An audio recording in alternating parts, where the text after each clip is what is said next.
Hi guys, today we will talk about how to fix Messenger stock on loading screen on your Messenger app.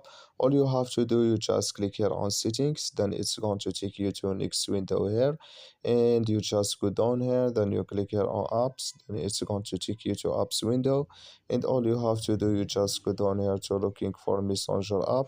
You click here on Messenger, then it's going to take you to next window here, then you just click here on force stop, and you click here on OK, and you just go down, you click here on storage, then it's going to take you to storage window. Just click here on clear cache, and you click here on clear data, and you just turn off your Wi-Fi and turn on it, and it's going to work with you.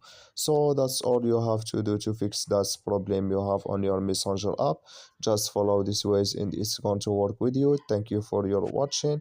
Don't forget to support us by liking, subscribe, and see you in next video. So see you next video.